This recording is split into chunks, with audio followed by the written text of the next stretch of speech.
A continuación va a intervenir la profesora doctora Margarita Fernández Arroyo, de la Universidad de Extremadura, que nos va a hablar sobre los rasgos de la responsabilidad civil contemplada en el artículo 1908.2 del Código Civil Español.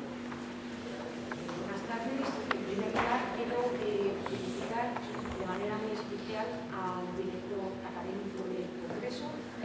a los tres coordinadores de las distintas áreas geográficas, y también quiero enviar una felicitación muy especial a los alumnos que desinteresadamente están involucrándose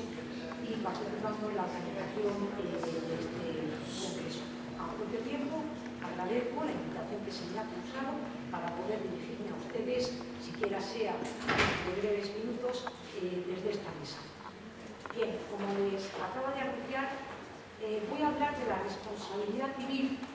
por contaminación medioambiental. La protección del medio ambiente es una seña de identidad de los tiempos modernos y de los países desarrollados. En este sentido, el tema goza de una rabiosa actualidad. Pero, a pesar de lo que a primera vista pudiera parecer, el tema ya fue abordado por nuestros codificadores a propósito de la responsabilidad civil derivada de daños ocasionados por actividades peligrosas. Así lo muestra el número 2 del artículo 1908 del Código Civil Español, en el cual se responsabiliza a los propietarios por los daños causados por los humos excesivos que sean nocivos a las personas o a las propiedades. Esta disposición se introdujo ex novo en nuestro Código Civil, dado que no fue contemplada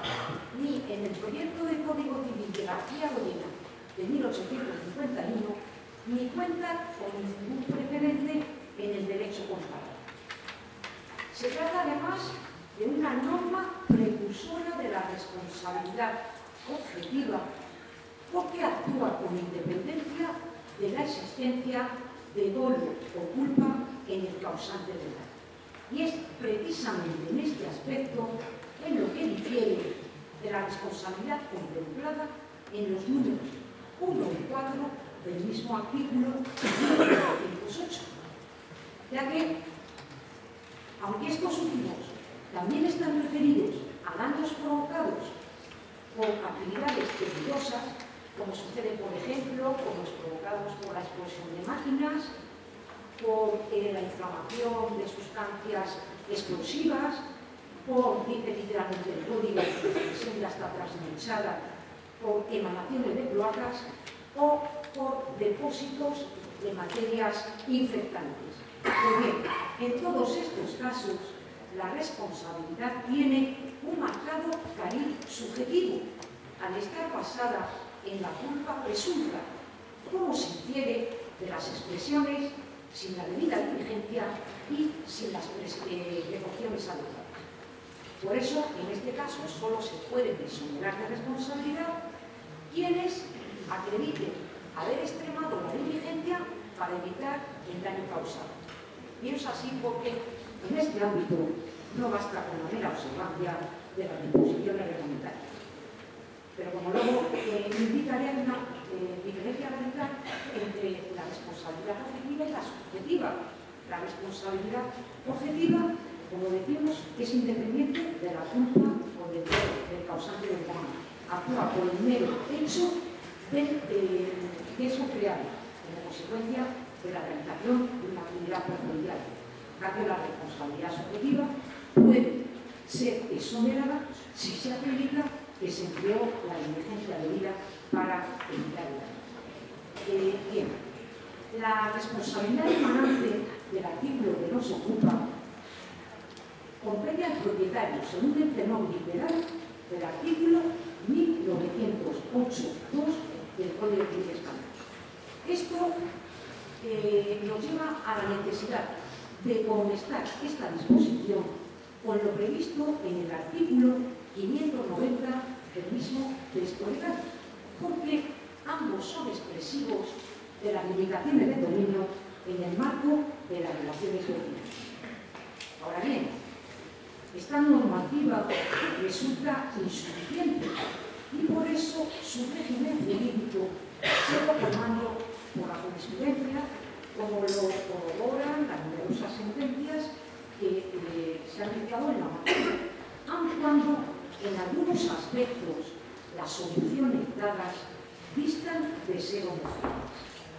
La primera cuestión que se suscita consiste en determinar si la mentada disposición es aplicable o no a todo tipo de intromisiones intolerantes. Pues bien, aunque en la doctrina no faltan quienes reconducen al artículo 1902 del Código Civil los casos no previstos legalmente, la generalidad de los autores entiende que el artículo 1908.2 permite cobijar la llamada responsabilidad civil por contaminación medioambiental y por eso se extiende su ámbito de aplicación a todas las agresiones al medio ambiente, como son las provocadas por la electricidad, por gases contaminantes, por centrales nucleares o por ruidos excesivos. La cuestión, en mi opinión, no puede ser de otra manera, ya que en este campo es la interpretación sociológica prevista en el artículo 3.1 de nuestro Código Civil, que obliga a tomar en consideración en la interpretación de las normas jurídicas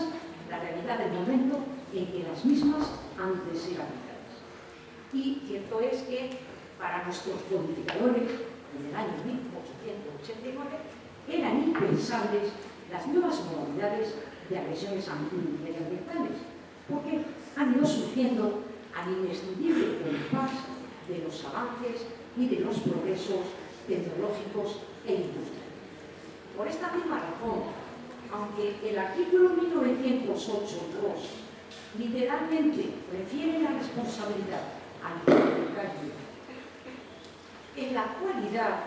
el ámbito de aplicación también debe extenderse a los titulares de las diversas industrias potencialmente peligrosas para el medio ambiente, como acontece, por ejemplo, con las centrales nucleares. Pero este sector ya goza de una normativa especial, en cuanto ha sido regulado por la reciente ley 12/2011 de 27 de mayo de responsabilidad civil por daños nucleares o producidos por materiales radioactivos. En su artículo 4 se ha consagrado un sistema de responsabilidad protectiva del explotador de la instalación y, por tanto, va a proceder cualquiera que sea la causa generadora del accidente nuclear, ya que actúa con independencia de la existencia de dolo o culpa. Además,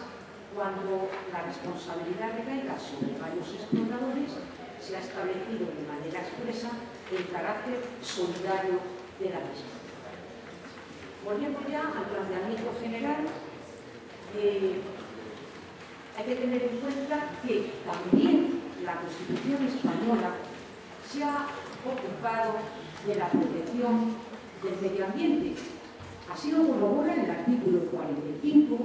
en el cual se reconoce el derecho a disfrutar de un medio ambiente adecuado para el desarrollo de la personalidad, imponiendo al mismo tiempo el deber de conservarlo. Y para el caso de vulneración, además de la obligación de reparar el daño causado,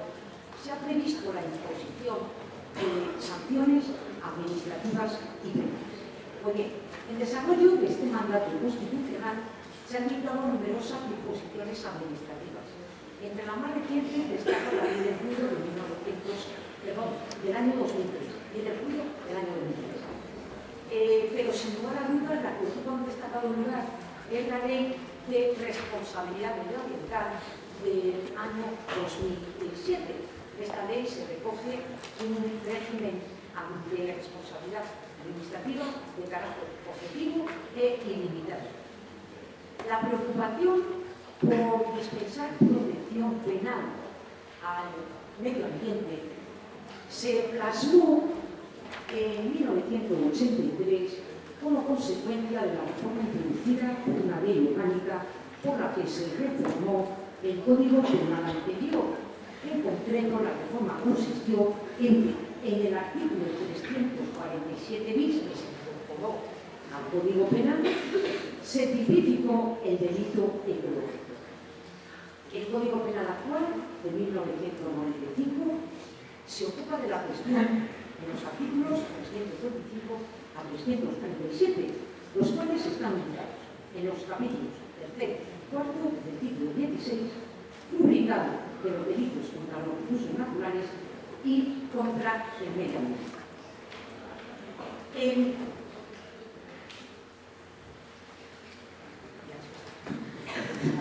Bien,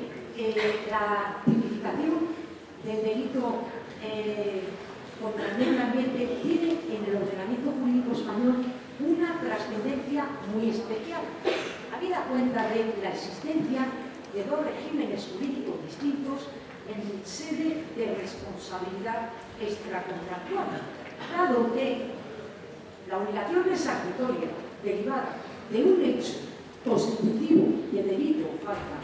no se rige en el tema que nos ocupa por el artículo 1908.2 del Código Civil, sino por las normas contenidas en los artículos 109 y siguientes del Código Penal. Esta doble regulación, que se va a denominar sistema dual, en mi opinión, carece de fundamentación jurídica, porque el fundamento de la obligación resarcitoria en los casos de ilícito penal, o sea, la conducta constitutiva de delito o falta, no se fundamenta en el delito, sino en el daño causado. Y este no cambia de naturaleza jurídica, aunque vaya acompañado de la imposición de una pena al infractor. Por eso entiendo que solo hay una responsabilidad extracontractual y por ende huelga la existencia de un sistema dual en materia de responsabilidad civil que solo se justifica en razones de celeridad y de economía procesal, por cuanto evita dilaciones y reduce gastos cuando el perjudicado opte por exigir la responsabilidad civil en la vía penal, lo cual es posible merced a la competencia civil adhesiva del juez penal, así denominada porque el juez penal puede pronunciarse en las cuestiones atinentes a la responsabilidad civil, derivadas obviamente de un ilícito penal, cuando el perjudicado no haya renunciado a la acción o no haya reservado su ejercicio para un proceso civil posterior. Ahora bien, en el caso de que formule reserva, el cambio de jurisdicción no entraña un cambio en la normativa local, razón por la cual en la responsabilidad civil derivada de un ilícito penal, el juez que conozca del asunto, que como digo puede ser tanto el penal como el civil, deben aplicar las normas sobre responsabilidad civil contenidas en el Código Penal.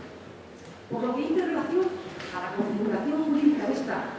responsabilidad, la misma tiene carácter objetivo. Por ello, se pone el acento no en la actuación del causante del daño, sino en el efecto lesivo del acto en consonancia con los principios que procuran que todo daño ha de ser indemnizado y quien contamina paga, en los que se inspira el moderno derecho de daños. Esta responsabilidad deriva del riesgo creado con una actividad perjudicial. Por ello, se parte de la base de que quien se beneficia de la actividad, aunque sea legítima, bien lícita, y en su ejercicio se ajuste a las prescripciones administrativas, también ha de pechar por los daños que la misma acarrea.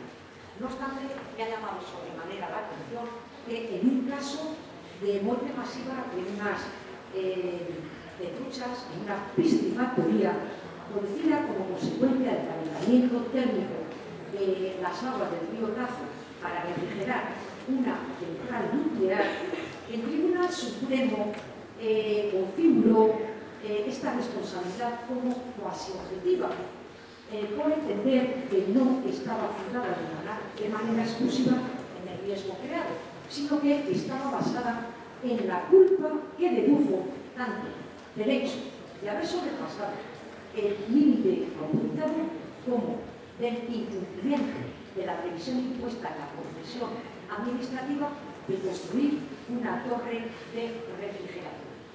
Bueno, yo por mí seguiría, pero no podemos ser respetuosos.